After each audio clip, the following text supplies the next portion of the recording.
Salam sejahtera saya ucapkan kepada semua. Hari ini kelas kita yang kedua berkaitan dengan Persatuan Negara-Negara Asia Tenggara iaitu ASEAN ya. Jadi dalam kelas yang lepas cikgu dah terangkan apakah kepentingannya kita menjalin hubungan yang baik dengan negara luar.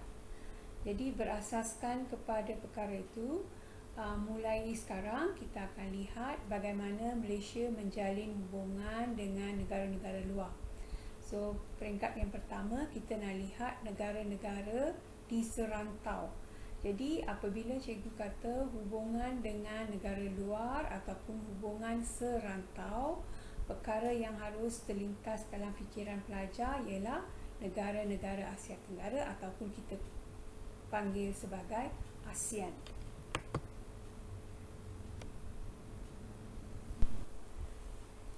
Baiklah, seterusnya kita lihat gabungan ataupun pertubuhan-pertubuhan yang ditubuhkan oleh Malaysia bersama dengan negara-negara jiran untuk kepentingan bersama.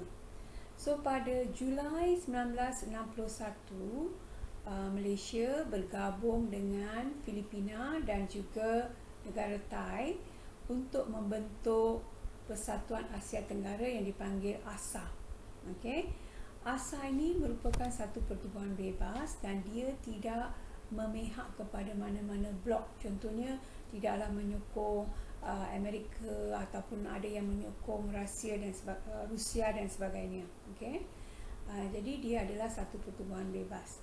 Tapi malangnya ASA gagal kerana berlaku pertelingkahan ataupun perselisihan fahaman apabila Tengku Abdul Rahman iaitu Perdana Menteri Malaysia yang pertama bercadang untuk menubuhkan Malaysia, okey, dan Malaysia itu tidak melibatkan Filipina dan negara Thai.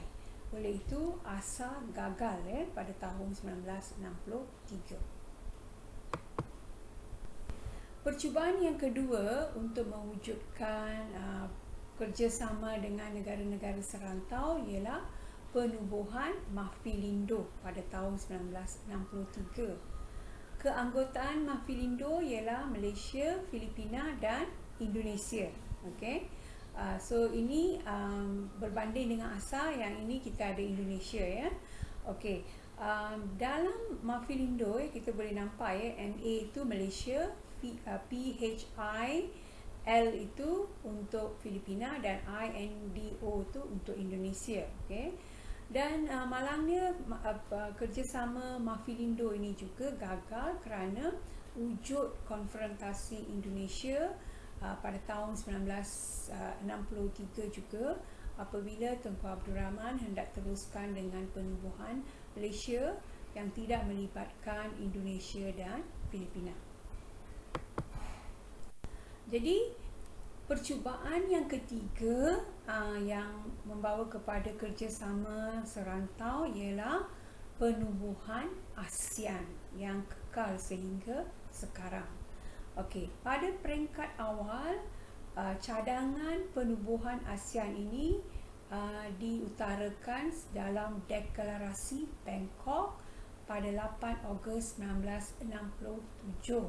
Okey, pada masa itu hanya 5 buah negara menganggotai ASEAN, iaitu Malaysia, Indonesia, Singapura, Thailand dan Filipina ya.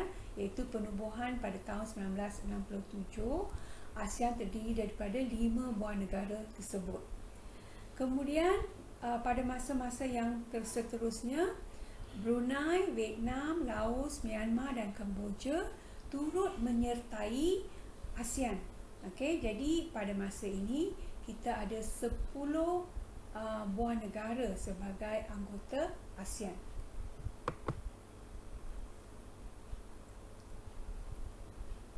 Baik, ini adalah peta yang menunjukkan kedudukan negara-negara serantau itu. Jadi saya hendak pelajar lihat kedudukan dan juga keanggotaan ASEAN untuk mengetahui keadaan serantau ya, di mana Malaysia memainkan peranan menjalin hubungan kerjasama dalam bidang ekonomi, politik dan juga sosial dengan ahli-ahli ASEAN ataupun negara-negara anggota ASEAN.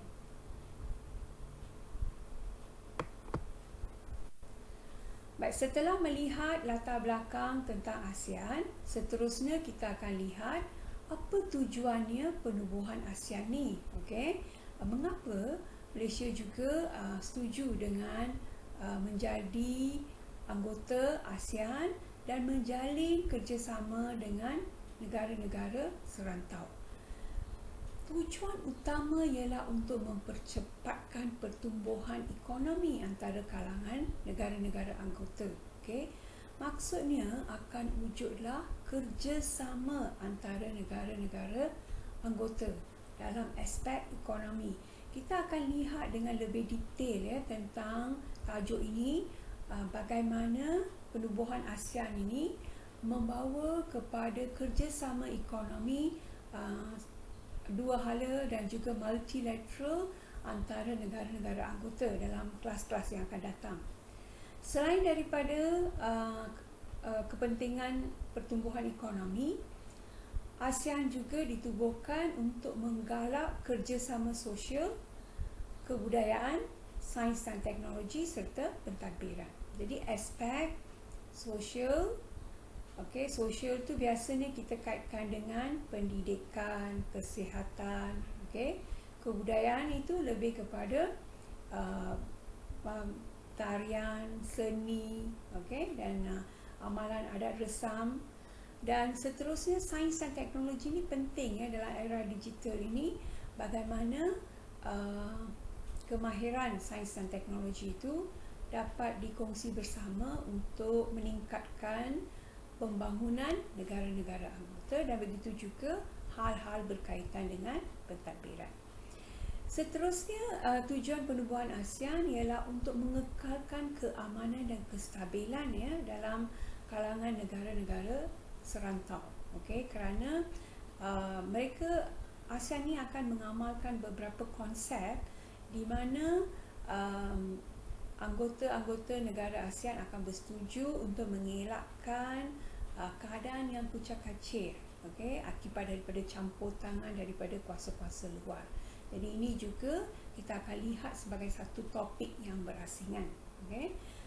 Dan yang satu lagi tujuan penubuhan ASEAN ini ialah berkaitan dengan pembangunan ekonomi, iaitu pertumbuhan perindustrian dan perdagangan.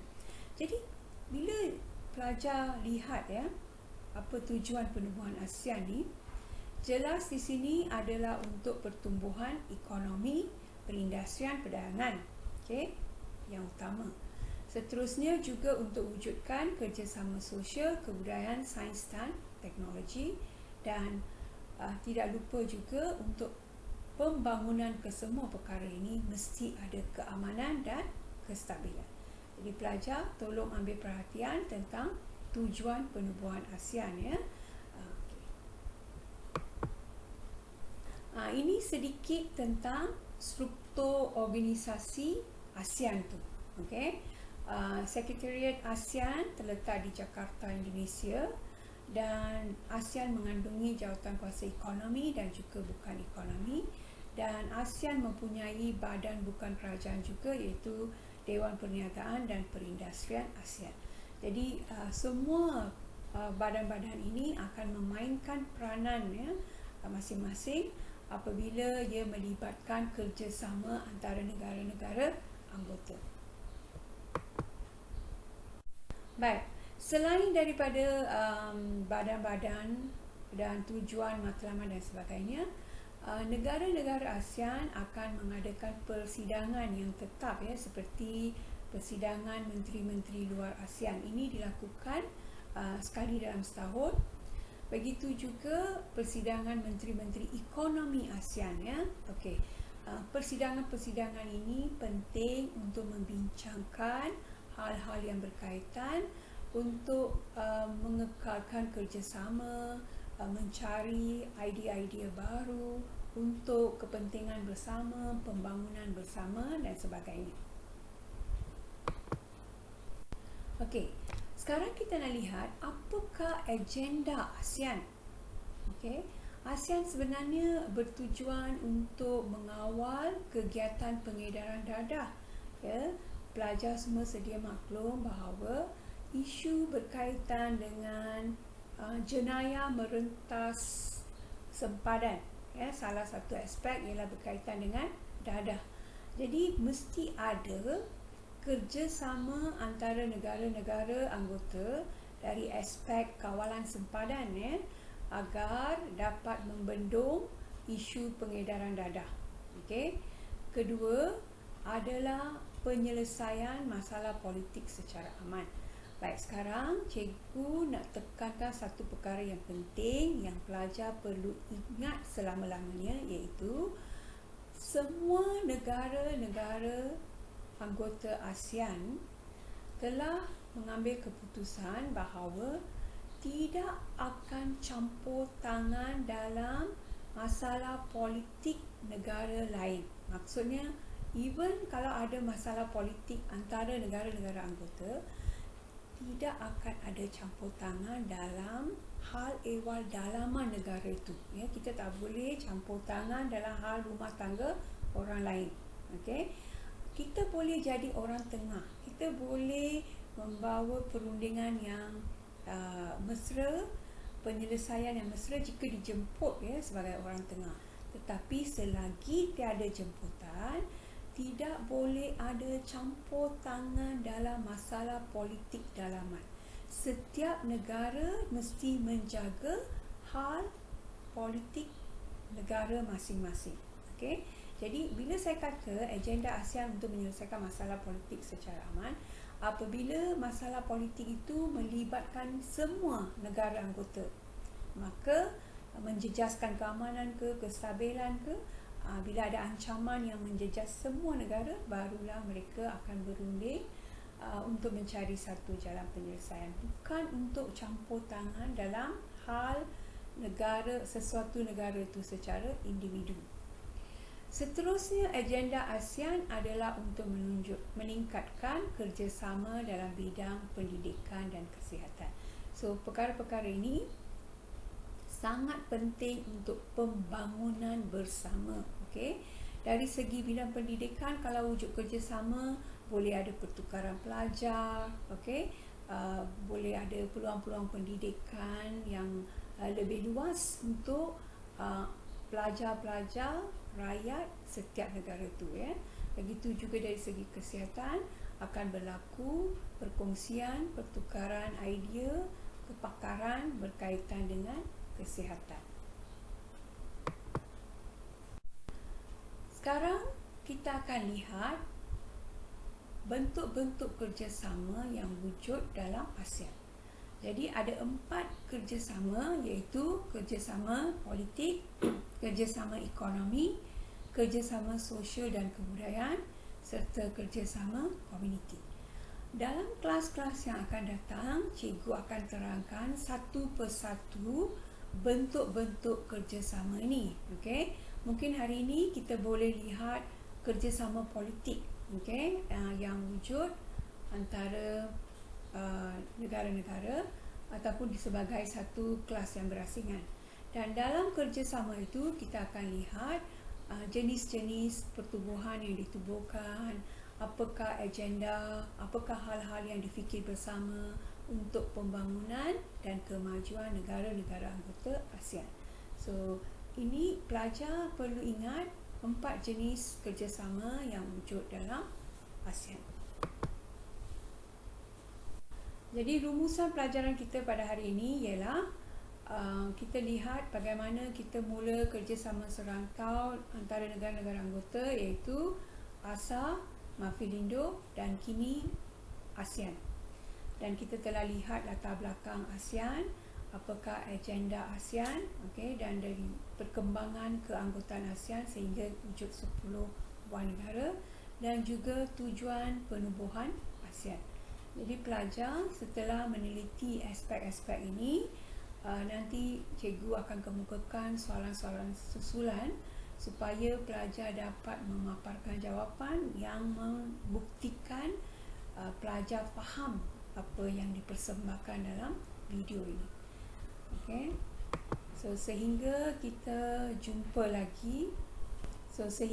jumpa lagi dalam kelas yang akan datang. Salam sejahtera daripada saya.